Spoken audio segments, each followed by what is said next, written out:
Bienvenidos a la librería Bonilla una vez más. Soy Armando Enríquez hablando con los autores de Bonilla Artigas Editores y el día de hoy tengo más que el gusto de tener como invitado a David Noria. David, muchísimas gracias por aceptar la invitación. Armando, gracias a ti. David es yo podría decir que es uno de los próximos grandes intelectuales de este país, si no es que ya lo eres. Lo que pasa es que la edad contra otros te pone un poquito atrás. Y vamos a hablar de tu libro, Ayer bajé del Pireo. Sí, lo que tú me digas. Bueno, el título, para empezar, podríamos explicarlo. ¿Sí? El Pireo es el puerto de Atenas, y la frase, bajé ayer al Pireo, es el comienzo clásico de la República de Platón. Está en boca de Sócrates. Bajé ayer al Pireo en compañía de Glaucón. Ahora, ¿qué significa ese descenso al puerto desde la ciudad? Pues primero es tomar distancia de nuestra realidad más inmediata, de nuestra ciudad, de nuestra política y de nuestra sociedad, para verla precisamente con perspectiva. Entonces este libro de ensayos trata sobre Grecia, pero aborda los puntos de la democracia, el origen de la democracia y su crisis y su caída también. Entonces, en ese sentido es pertinente para nuestro tiempo y nuestra sociedad. No, es más que pertinente, pero además hay varias cosas. O sea, es un libro de ensayos helenísticos, ¿no? Que va desde la antigüedad hasta Kazantzakis, que pasa por Castoriadis, y que para mi gusto podríamos hacer una de estas charlas con cada uno de los capítulos, porque finalmente te invitan a la reflexión. Como lector, yo imagino que el trabajo de reflexión del escritor todavía fue mucho mayor, y de selección, y además comprende una amplia gama de toda tu obra, porque son tus ensayos, son tus poemas, pero también son tus traducciones. ¿Por qué sacar toda esta gama de escritos tuyos para este libro? Así es, y debo agregar mi tesina de maestría en la Universidad de Aix-Marsella, que dediqué a Tucídides, el historiador griego, y que aquí adecué a la forma de ensayo para el libro. Entonces, como dices, es un recorrido desde el siglo VIII a.C., con Solón y aquel primer poeta legislador que de alguna manera le da un impulso democrático a Atenas, hasta Kazantzakis, 1950.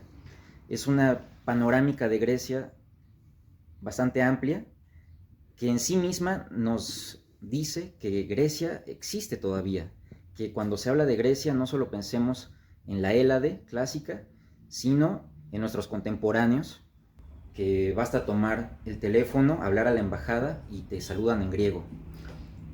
Pero además, no solamente es esta visión de Grecia, sino hay una cosa que me gusta y que además lo dibujas desde el primer texto, que es la importancia de Grecia en América Latina y en los escritores latinoamericanos, o en ciertos escritores y pensadores latinoamericanos como Alfonso Reyes, como José Luis Martínez, ¿no? Y la relación de esos helenistas en esto que, como bien dices, es nuestro mundo contemporáneo, ¿no? Aunque Reyes tenga 50 o 60 años de muerto. Pero totalmente, digamos, Grecia en América ha llegado desde el principio, desde el siglo XVI, ya se empieza a enseñar griego en las escuelas, en los seminarios, en la Nueva España. Y después del periodo colonial, en el siglo XIX en México, tenemos al gran helenista Hipandro Acaico, obispo de San Luis Potosí, que tradujo a Píndaro, tradujo a los bucólicos griegos, Teócrito, y esa tradición ha continuado en nuestro país y en Hispanoamérica, porque Simón Bolívar, por ejemplo, en sus grandes alocuciones por la independencia, la Carta de Jamaica, todo esto, les dice a los americanos que pensemos que somos un poco como Grecia, somos el archipiélago, en el sentido de que somos una misma civilización, hablamos la misma lengua, tenemos ideas y concepciones similares de la vida, pero estamos divididos, como la Hélade también lo estaba, entre ciudades, entre islas, entre el continente. Y entonces esa primera analogía que hace Bolívar entre la América independiente y Grecia clásica Yo creo que ha continuado permeando la sensibilidad intelectual de este continente. Ahora nos hace falta que permea la sensibilidad popular del continente, porque todos podríamos llegar a otras cosas. Bueno, Hernán Taboada, que está aquí en el libro, en el sentido de que yo le hice una entrevista, el académico de la UNAM, del CIALC, nos cuenta que la cultura clásica o grecolatina ha permeado mucho en el siglo XX en América Latina, y encontramos clubes de fútbol llamados Atenea, o la onomástica latinoamericana es muy extraña en ese sentido. Uno encuentra señores que se llaman Pericles en el Chocó colombiano, por ejemplo. Entonces, ha permeado también en la cultura popular, de modos a veces muy chuscos también. Y además, bueno, una de las cosas que hace muy, muy, muy atractivo el libro, no solamente son estos textos que podríamos decir que son textos de reflexión, pero además la forma en que escribes, o sea, es muy rico cómo escribes.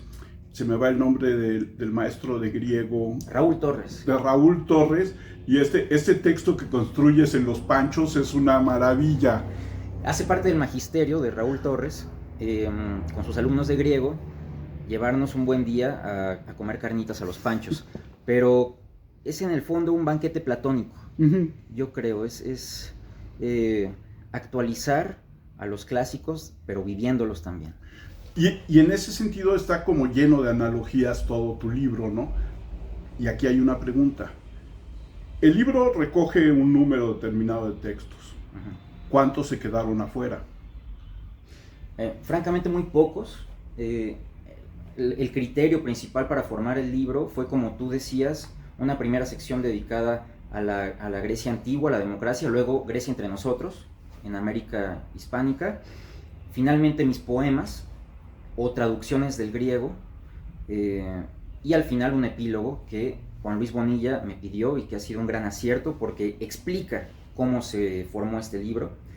Así que en el fondo son 10 años de trabajos, porque el primer texto, en este caso poema incluido aquí, escrito en Atenas, data de 2015 y estamos en 2025, así que es una satisfacción, y agradezco mucho a la librería Bonilla la confianza de ver 10 años reunidos de trabajo sobre Grecia. Que yo recomiendo que lo lean, que lo compren, que lo disfruten. David, ¿por qué la primera parte tan específico sobre Tucídides? Sí, tiene que ver con, sin duda, la lectura de los seminarios de Cornelius Castoriadis que él dio en París en los años 80. Él dedicó 2 años a Tucídides como un paso necesario en la reflexión sobre la democracia en un contexto mundial de los años 80, en el que el mundo todavía se estaba debatiendo a grandes rasgos entre dos modelos, el occidental y el comunista, digamos. Castoriadis tiene que ir hasta Tucídides para desentrañar el meollo de la democracia, pero no como un elogio fácil, que es en lo que cayó la mayor parte de Occidente, sino también en ver sus límites. ¿Cuáles son los límites de la democracia y por qué entra en crisis y por qué finalmente se autodestruye? Entonces encontramos que los griegos ya reflexionaron sobre todo eso, y no solo reflexionaron, sino lo padecieron, y por eso Tucídides es insobornable. Por un lado, nos da el mayor elogio de la democracia en boca de Pericles, el gran caudillo, pero también en su propia historia vemos cómo Esparta termina dominándola. Y no solo por la fuerza de Esparta, sino por los propios errores de Atenas. Y una cosa que dijiste ahora y que es bien, bien interesante es el asunto de cómo reflexiona Castoriadis, Tucídides y la ministra de Salud francesa sobre la democracia.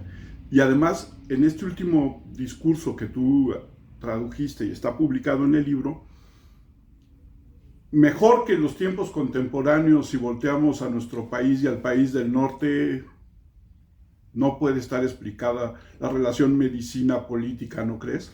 Medicina política fue una conferencia que dictó la helenista francesa Jacqueline de Romilly y que traduje, y ahí da cuenta de cómo el Estado tiene que llevarse con los médicos, pero también de cómo la medicina tiene dos vertientes: la tradicional y la científica, digamos. Entonces, traduje este ensayo, esta conferencia, en el momento exacto de la pandemia, así que también fue tomar distancia, pero para encontrar nuestra misma realidad 2500 años antes, de algún modo. Sí, y ahora entonces tendría que hacerte la pregunta con la que suelo empezar. ¿Cómo te llamó la atención la historia y cómo llegaste a ella? Bueno, estamos en Coyoacán, en Miguel Ángel de Quevedo, y yo estudié la prepa no lejos de aquí, en la prepa 6 de Coyoacán. Okay. Y la Escuela Nacional Preparatoria en sí tiene toda una tradición ligada al helenismo. Digamos, Justo Sierra y Gabino Barreda, y después, por supuesto, la generación del Ateneo, han pasado por la Escuela Nacional Preparatoria, y no en balde todavía se dan clases de latín y griego en el último año, que en México yo creo que es un lujo, y en cualquier país en realidad. Así que esa institución ha mantenido esa, digamos, esa conciencia de la importancia de los estudios clásicos, y yo pasé por ahí. Así que por un lado eso, y por otro las amistades y la familia, ¿no? Un círculo que cuento aquí, cómo los amigos nos reuníamos a los 18 años a leer la República, a leer Edipo Rey, y hoy pues todos hemos continuado de alguna manera con esas veladas. Y ahora te voy a pedir, ya que el libro es una miscelánea tan rica, que nos leas tu poema favorito de todo. Claro, con todo gusto. Este es un breve poema sobre un viaje a Grecia que hice. Okay. Se llama Peregrino. Busqué en Grecia la otra Grecia. Estaba siglos sepultada bajo la romana amnesia, bajo la cruz persignada. No hallé cabras ni corderos, mas la antigua idiosincrasia un día oí del panadero, paideia y democracia. Ok. Busqué en Roma y en Roma encontré a Roma. Claro, es Quevedo. Es Quevedo y Quevedo en realidad traduce un poema latino. Uh-huh. La idea de que Roma ya no es Roma y de que las glorias pasan. Sí. Pero acá, la manera en la que hemos conservado las glorias griegas y cómo las hemos transformado en la visión del paso del tiempo en cada uno de los autores que tratan los temas helenísticos y griegos, está muy bien ejemplificado en tu visión de Grecia en Ayer bajé al Pireo, ¿no? Que te diferencia de todos los anteriores que terminaron el siglo pasado, ¿no? Sí, hay una continuidad, pero también forzosamente hay una puesta al día que tiene que ver con haber consultado y estudiado a las autoridades modernas de temas griegos que don Alfonso ya no pudo consultar o que sus continuadores tampoco. Entonces, ha habido un esfuerzo de actualización en ese sentido sobre las autoridades actuales, sobre el mundo griego, pero también con una conciencia muy clara de que estoy escribiendo desde Hispanoamérica para hispanoamericanos. Y que estás siendo David Noria escribiendo sobre el helenismo con tu visión particular y clara, ¿no? También, es decir, espero que esa voz individual sea también una especie de analogía con lo que se espera en una democracia. Se espera que cada quien pueda reflexionar por sí mismo, tenga su voz propia y hable de temas que nos incumben a todos. Y en estos tiempos tan raros, tan caóticos, ¿cómo ves la democracia en general en el mundo? Bueno, primero una distinción fundamental entre democracia directa y democracia representativa, que en Castoriadis me parece muy honesta. La modernidad ha querido hacer pasar por democracia regímenes que en realidad están fincados, por lo pronto, en las monarquías europeas, clarísimamente. Después se las ha llamado repúblicas.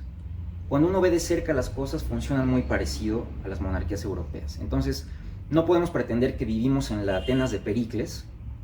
Algunos dirían que bueno. En todo caso, la participación ciudadana no es ni de lejos lo que implica una democracia directa.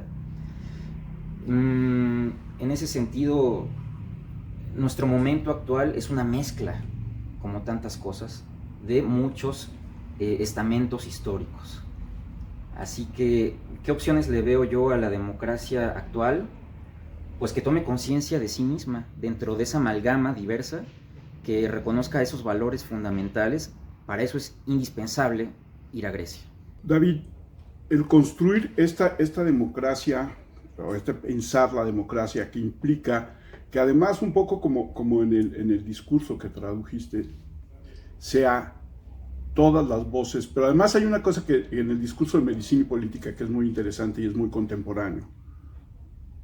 El bienestar contra la mezquindad, ¿no? Contra la ambición. Y en este bienestar, del cual tendríamos que estar involucrados todos y que va en ese sentido de la mano con la democracia directa, creo que la demagogia ha ganado y estamos engañados a creer que son los placebos de la mezquindad de algunos los que representan a todos, ¿no? Bueno, estas son categorías platónicas las que nos estás planteando, es decir, para Platón el buen político sería como el médico y el mal político como el cocinero. Él dice, el médico te da remedios agrios, feos, pero que te purgan y te hacen bien. El cocinero halaga el paladar, pero te engorda y finalmente te convierte en un ser enfermo. Bueno, podemos elogiar la nobleza del pensamiento de Platón. Personalmente, yo creo que exagera y que en la política necesariamente hace falta no solo el remedio, sino la comida. Y que en ese sentido, en la propia Grecia, había ya sofistas, adversarios de Platón, que planteaban esto. Es decir, la política no puede ser solamente medicina, la política no puede ser solamente racionalidad. Tiene un componente imaginario, un componente sentimental, un componente sentimental incluso, fuerte. Y el buen político, en mi opinión, siguiendo a los griegos, sería el que entiende todas esas dimensiones. Ahora, el que no las lleva para su ambición, sino para el bien común, eso sí estamos de acuerdo. Y hay una parte en el libro donde dices que Platón también la toma un poco en contra de la democracia, ¿no? Él termina en algún momento diciendo que la democracia no es el mejor gobierno, pero tú dices que es de tripa, que es porque la democracia es en parte causante de la muerte de Sócrates, ¿no? De tripa y de cuna. No olvidemos que Platón era un oligarca, como Jenofonte también. Okay. Y siempre se reivindicaron como tales, con mucho orgullo además. En ese sentido nos hace falta el corpus de los escritores democráticos de Atenas, que conocemos mal o poco, porque no nos llegaron esos escritos. Conocemos la visión de los vencidos en ese sentido. Ok. Y en ese sentido, la historia es muy extraña, porque, como dices, no siempre conocemos lo que tendríamos que conocer. ¿Te has planteado ir a buscar cosas, a ver qué te encuentras a Grecia? Bueno, cuando estuve en el monte Athos, que son estos monasterios medievales, pregunté si podía entrar a la biblioteca, que legendariamente son bibliotecas donde uno se puede encontrar tesoros perdidos de los que los editores no tienen idea. Yo me imaginaba pergaminos empolvados y algo muy así romanesco y romántico. Me encontré con una biblioteca digitalizada, puesta al día, como si fuera la Universidad de Yale. Entonces yo creo que ya tienen todo muy bien catalogado allá y que en mi caso no hubo mucho que descubrir. y que en realidad lo que hay por descubrir probablemente ya está descubierto. Siempre habrá cosas, yo creo, que surjan, los pergaminos del Mar Muerto, pero ese es el trabajo estricto, digamos, de los filólogos.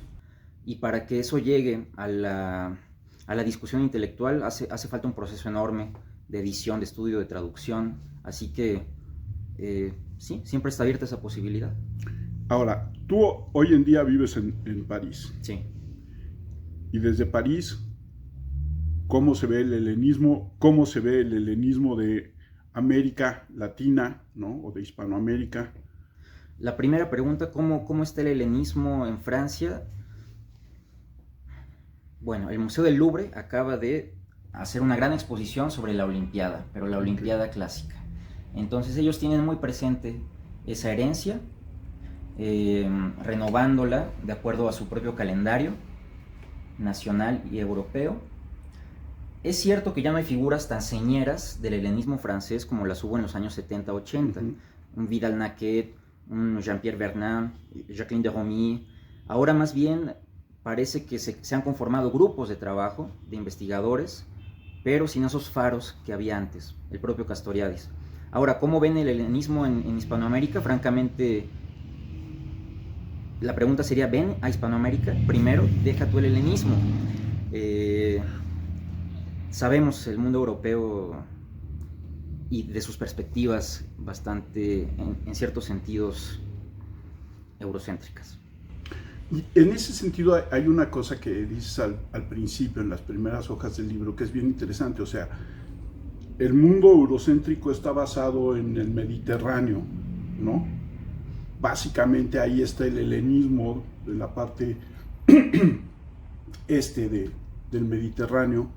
En tan poco territorio, de alguna manera, hay tanta cultura, tantas cosas, y de repente volteas y dices, bueno, aquí estaban los barcos, el Pireo, los puertos, es una cultura de pescadores, y volteas hacia el continente americano y dices, y acá no hay nada que nos relacione con el mar tanto, porque somos culturas de altiplanos, somos culturas de cordilleras, pero que parecería, por ese mismo, yo creo, eurocentrismo, no hemos podido divisar la grandeza de las culturas originarias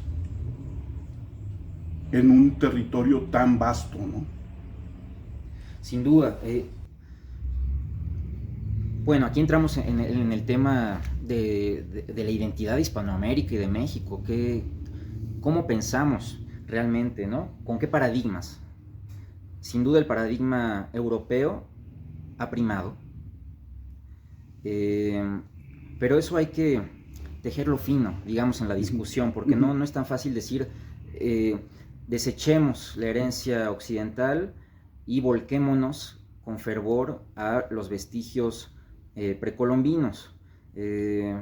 Siento que para mejor descubrir los vestigios precolombinos hay que asumir también esa tradición occidental, porque nos da las herramientas, no solo empezando por el lenguaje, sino por el propio método científico, histórico. Así que ojalá, en todo caso, esas dos dimensiones nuestras, que sí existen aquí, dialoguen más. Eso sería deseable.